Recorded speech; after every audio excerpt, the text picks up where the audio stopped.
Hi, Terri. Thank you so much for joining SheLeads today. I'm so honored to have you as a guest, and I'm excited to get to hear your story more.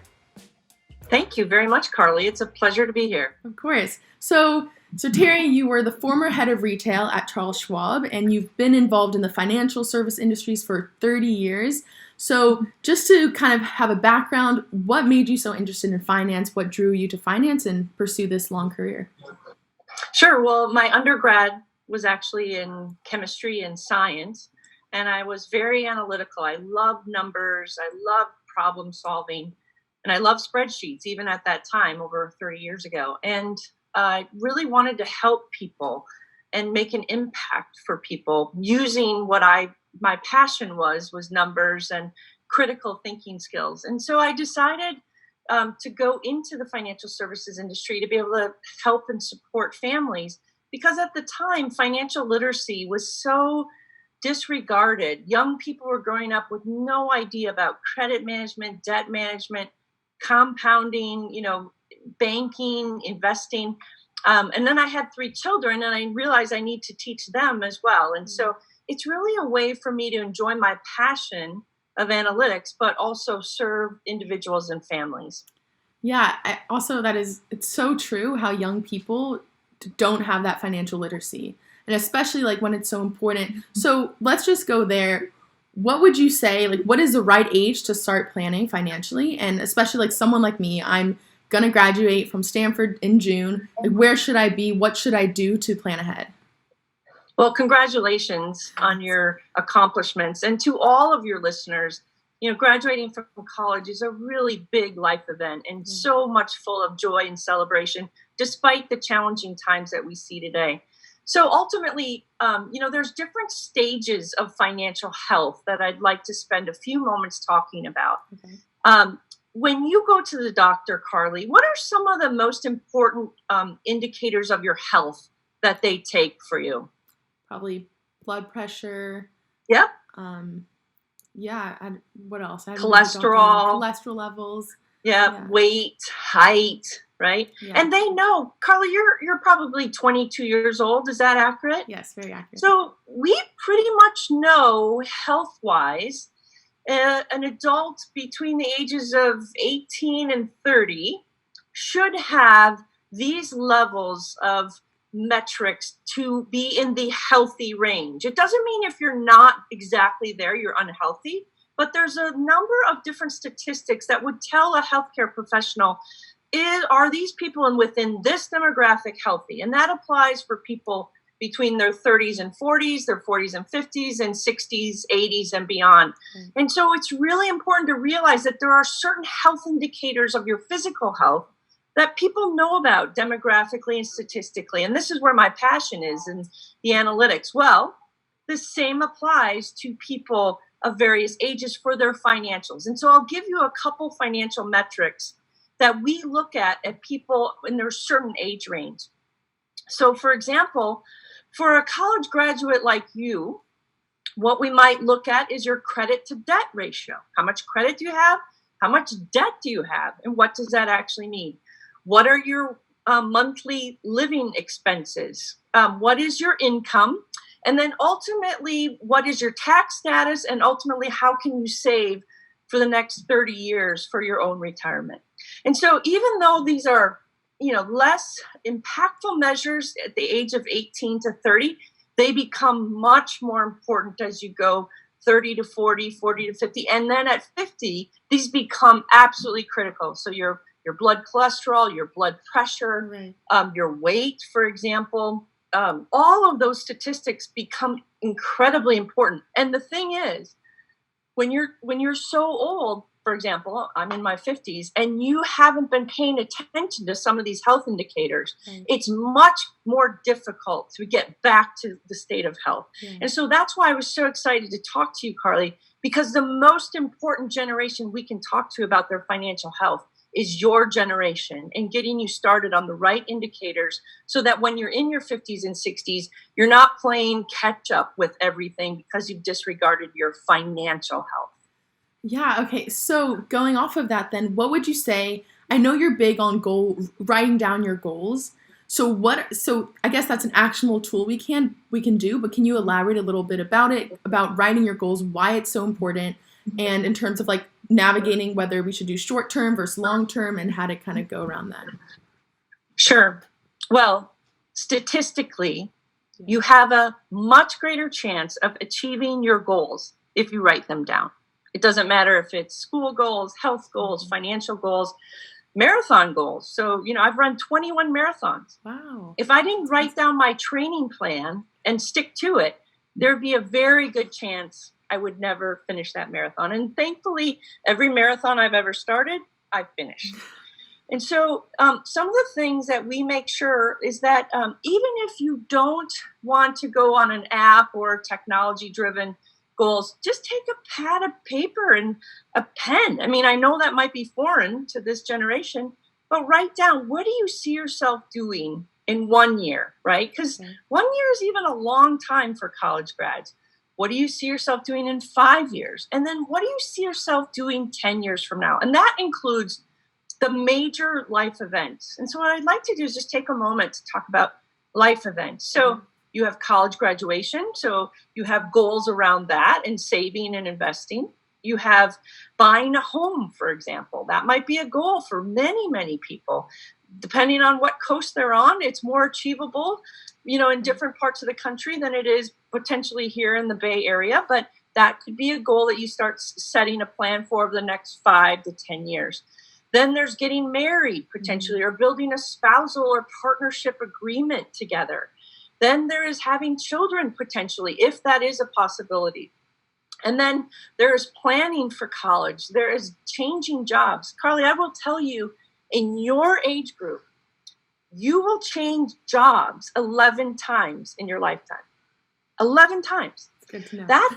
That's substantial. Yeah. And changing jobs involves several life events. So generally, people who are working have some form of retirement savings plans, like a 401k, a 403b, a SEP, whatever. If they're an entrepreneur, they might have a KEO plan, but they have some form of retirement plans. And when they change jobs, they have to transfer all of that with them. So it's an important piece of information to know. And unfortunately, so many young people don't realize the opportunity that presents itself from a tax-deferred savings standpoint of just a retirement plan like a 401k and a match on top of that. So job change presents a retirement planning savings. You generally need insurance. You generally buy or sell a house. Most people, about 30% of people who move within the same zip code. So even if they're changing jobs, they're just changing a zip code over to make their commute less, or they're buying a bigger house because they have, more people to feed, whatever. But the job change is incredibly important, and you're usually buying more on credit when you change jobs, because you either are buying a house or relocating. So that means you might be buying more furniture, another car, whatever. And so these life events are critical. And then from there, obviously, you have planning for retirement, living in retirement, which may be difficult to understand for someone who's 22, but those years go by quickly. And then the last one is planning your legacy. And one of the things I like to tell young people, Carly, is that having a will and a power of attorney is so important. There's a woman named Terri Kallsen, which, probably 25 years ago, was on her respirator, and she had no health care power of attorney. She was only 26 years old at the time. And so they didn't know how to handle it because she had no power of attorney. Well, these are simple documents you can get online and just fill them out and keep them. Tell your parents where they are. I hate to be a Debbie Downer, but these are simple documents that we need to have in case anything should happen. And especially as we are today with the coronavirus, something everyone should be thinking about, not because they have a lot of money, but because they care most about the people they potentially may leave than they actually care about themselves. So that's such great piece of advice. And I can go in so many directions after this, but I do want to expand a little bit in the sense that for someone like me, did you have like a mentor that helped you through this, or who should I go to in order to help me? Because it does seem like a lot to deal with, like when someone who doesn't know a lot about finance and planning ahead. So what do you think, what can help? Well, certainly I had a mentor. Okay. Yeah. And I was very fortunate. My mother was a wonderful financial leader in our household. That's not true for everyone, maybe mother or father or both, but I was very transparent with my own mother when I was your age, and I got a job making X amount and my expenses were Y amount, and we figured out how to not only just live within my means, but to still save for retirement and have an emergency fund. So in your particular case, the three most important things for your age for the next 7 years are: one, contribute to your retirement plan. If you're self-employed, if you're an entrepreneur, or if you're working for a firm, contribute to that tax deferred, even if it's just, simple $50 a month or $100 a month or whatever you can save, because the compounding value of that money over 20 years will shock you how much you actually have saved. So that's number one. Okay. Make sure that you are investing up to the match. So many firms that you might work for will match you up to 6 to 7%. So you want to make sure you are contributing at least that much, because that's free money, right? And you do that 20, 30 years, right, you end up with close to $1 million when you're ready to graduate. And $1 million is still a lot of money. So that's number one. Number two is establish an emergency savings account so that you're not reliant on your credit card if your tire should blow, or if you have a health emergency or something like that. Have about 6 months of your income saved in a bank account that you can easily access that money. Now, that might seem like a lot. As you get older and you have more net worth, you can cut that down to 3 months. Mm-hmm. But just to get settled, that's important. And then the third area is to make sure that you've got a financial management plan. And that means tracking your expenses. And that means setting those goals. Mm-hmm. That we talk about. Maybe you're only going to spend $50 a week on discretionary expenses, mm-hmm, because that's what you can afford. And then managing to that each week through a spreadsheet, through an online app. There are so many online apps to manage expenses. A lot of people think it's not that fun, but once you get established and once you start going, it's easy to do, and it's so informative. It's much like if anyone ever wants to lose weight, what do they have to track? Well, their calories, their exercise, and then do the deduction, and that's how many pounds they lose. It's not always fun and sexy, but it's worthwhile in terms of the outcomes you want to achieve. Definitely. So shifting gears a bit. First, that was so helpful. So I'm going to rewatch this and then write some notes. But first, shifting gears to, mm-hmm, you've held a ton of senior leadership positions. Can you hear me? Sorry. Yeah. Okay. Cool. I can hear you. You've held so many senior positions in leadership in finance. So I want to get a sense of how is it being a female, first of all, a female leader in finance, and navigating around that. If you've ever felt you've had to overcompensate and feel like you've been the only female in the room, and just navigating around that, how you felt as a female in finance. Okay. Well, in the financial services industry, we have one of the lowest percentages of women in leadership, as well as lowest percentages of working. I think the tech industry is worse than us, but we're second lowest. So not a great place to be, but what a great opportunity. It's how you look at it. Right. And so my passion has been in finance. It has been in really leading people to a much greater purpose through their financials. And I mean that sincerely. It doesn't matter if you make, $50,000 a year or $2 million a year. We all have a purpose, and we want to be able to achieve those areas of values and purpose. And money is a means to do that. Mm-hmm. So in the financial services industry, it is heavily weighted towards males. And so I have been in situations in many meetings. As a matter of fact, I've thought about starting my own art collection of pictures in rooms where you have all the same shirts, blue or white, and then a tie, and then the head, potentially cut off because it's anonymous. And then me with, maybe a flowery shirt or a, more colorful shirt. And it's the contrast is substantial. And I think it would be amazing to go to art museums today and see what's actually happening, because when you actually see it, it can be quite remarkable to think, wow, everyone is wearing the same shirt in that room except for one person.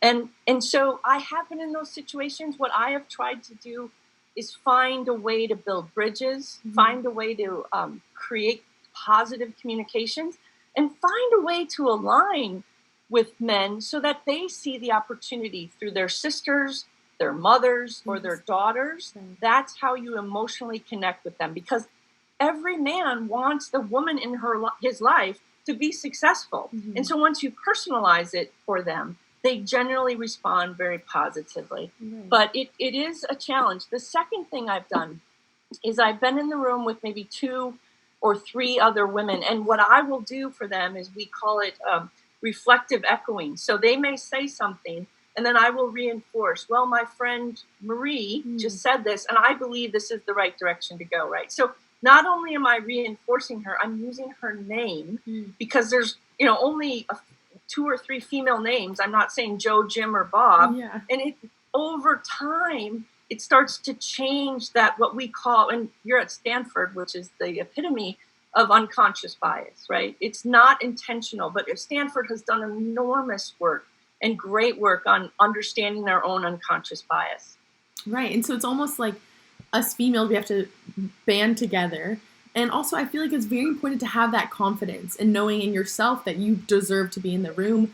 Doesn't matter, regardless of gender, anything else. You're there. You can contribute everything. So I think that's important. Yeah, absolutely. Every woman is different. Every man is different. I've always been willing to take risks in my life and settle for whatever happens. And those risks involve career decisions, like getting my MBA, like getting my certified financial planner designation while I was having 3 children, like moving from 5 hours south of the Canadian border to 5 hours north of the Mexican border with 3 young children and a wonderful husband, obviously.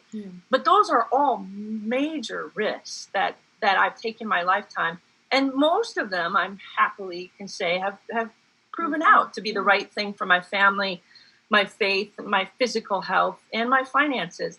But you have to have that level of confidence to take those risks and realize you won't have every answer, but you have the resources and the relationships to get every answer you need. Right. So I know you also, this is a personal connection, but I know you also played volleyball in college. So you were a student athlete, and I can relate because as a soccer player at Stanford, I know you definitely learned a lot of skills in teamwork, leadership, and whatnot. And I want to know, what are some skills that you think that you've taken from being a student athlete and you've taken either in finance, in leadership, and just in general, what skills do you see today?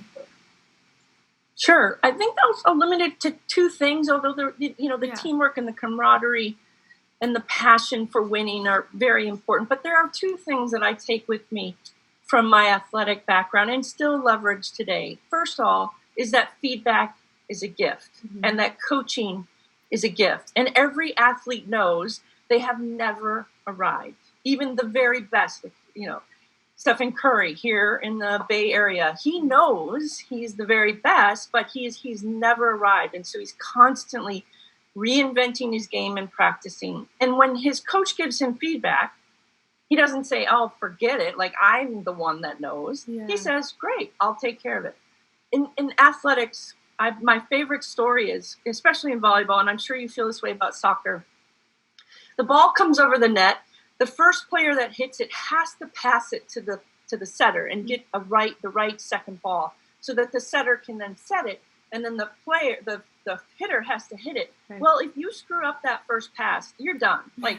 And so when you do that, and it happens, right, as the back row player, your friends don't come back there and say, oh, bummer, you're really good. They say, get your butt down and get this one, right? They tell you straight out. They don't sugarcoat everything. Of course, they're not mean, but they're honest. Like, if you don't get this right, we're never going to win. Right. And so, if you screw up too many times, that coach is pulling you off and putting you on the bench. Everybody knows rules. Yes. Everybody does.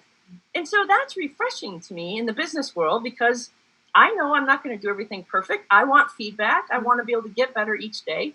And when I need to take a time out, I need to take a time out. And that's important. And so all of those skills made a big difference. And then the second thing I took from athletics was really just the joy of winning and knowing what that feels like as a part of a team. And there is no I in team. And when you really push yourselves and have that passion and honesty and transparency together, it can be the very best experience of your lifetime. I love it. I love it. I think two things that I can take away is one, the importance of having that level of humility and knowing, taking the constructive feedback and being, because it's true. Some people, if like they feel that they're the best, they don't need feedback, you can't grow in that sense. And you grow so much when you're in this like uncomfortable setting, when you're challenged. So I think that's really important. So you mentioned how you have 3 kids, and I'm wondering how is it balancing being a mother, being a powerful leader in finance? How has that been? Has it gone easier over the years as they've gotten older, or in general? Sure. Well, I've heard a lot of really successful women talk about that, balance comes in seasons. And there's no perfect balance for anyone's life, men or women. And what is so great today about the business world is that we have paternal leave and maternal leave. And that is a gift. Now, when I had my 3 children, we didn't have that. But I've had a wonderful husband who we share the same values for our children, education, family time, faith. And so one of the things that I tried to do was just not put so much pressure on myself. I have a couple examples of when I was working full time and my children were at a daycare. I would block out my lunch so I could go over to one of my child's and just either nurse them or spend some time with them, even take a little nap with them. A 20-minute nap while they're on their little cot was a joyful experience for me. Yeah. And, it was a half an hour out of my day. Maybe I stayed a little bit longer. But, I'm a big believer in the 7 Habits of Highly Effective People. If you've ever read that book, if you haven't, I highly encourage it. Mm-hmm.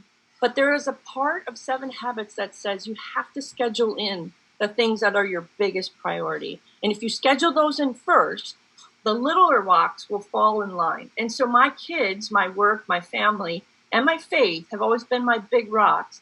And then the other things fall into place as we go forward. It doesn't mean I neglect anything, but it means I'm constantly trying to schedule in the things that had the most impact at that time. Love it. I love those 3 rocks. I think that's important.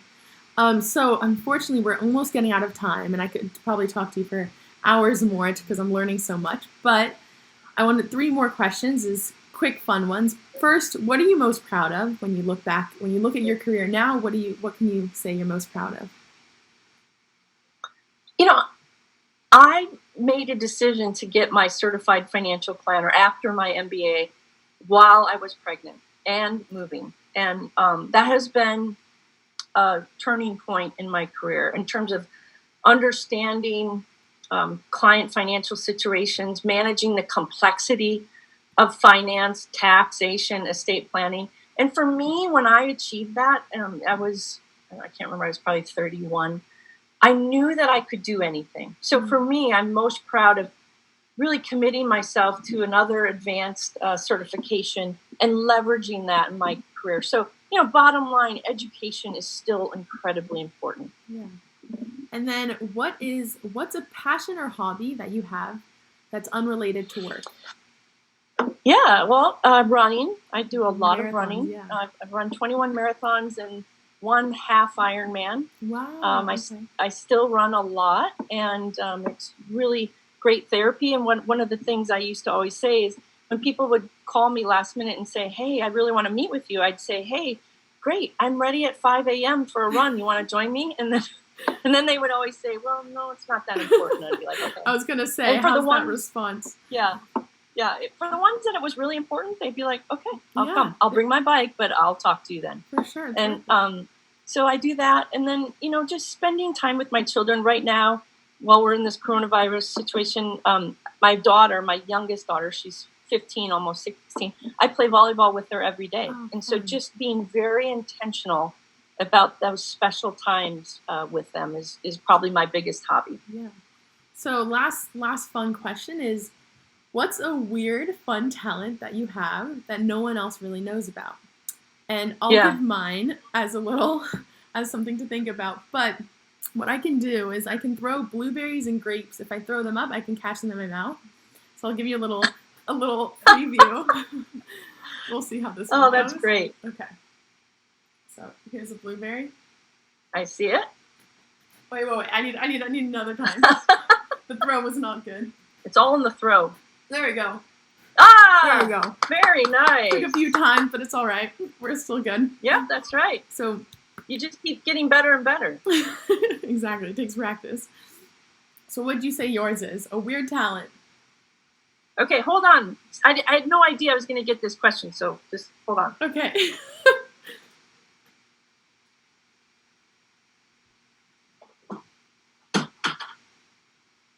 Well, something that people do not know about me, for the most part, is that I'm a fire baton twirler. Ooh. And I spent the majority of my young years twirling fire batons or being a baton twirler at various parades and the Chicago St. Patrick's Day Parade and at Notre Dame and so on. So here's my fire baton. Oh my God, this is cool. Just kidding. Oh. But no.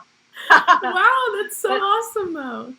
Oh my God. This is my baton. I didn't bring the fire tonight, but Next I can time. do a lot with this. Wow. And it was something I started at a very young age. That's amazing. That's I love it. That's great. See, if I didn't ask that, we wouldn't have gone to know that you're a fire baton thrower. So there you go. That's right.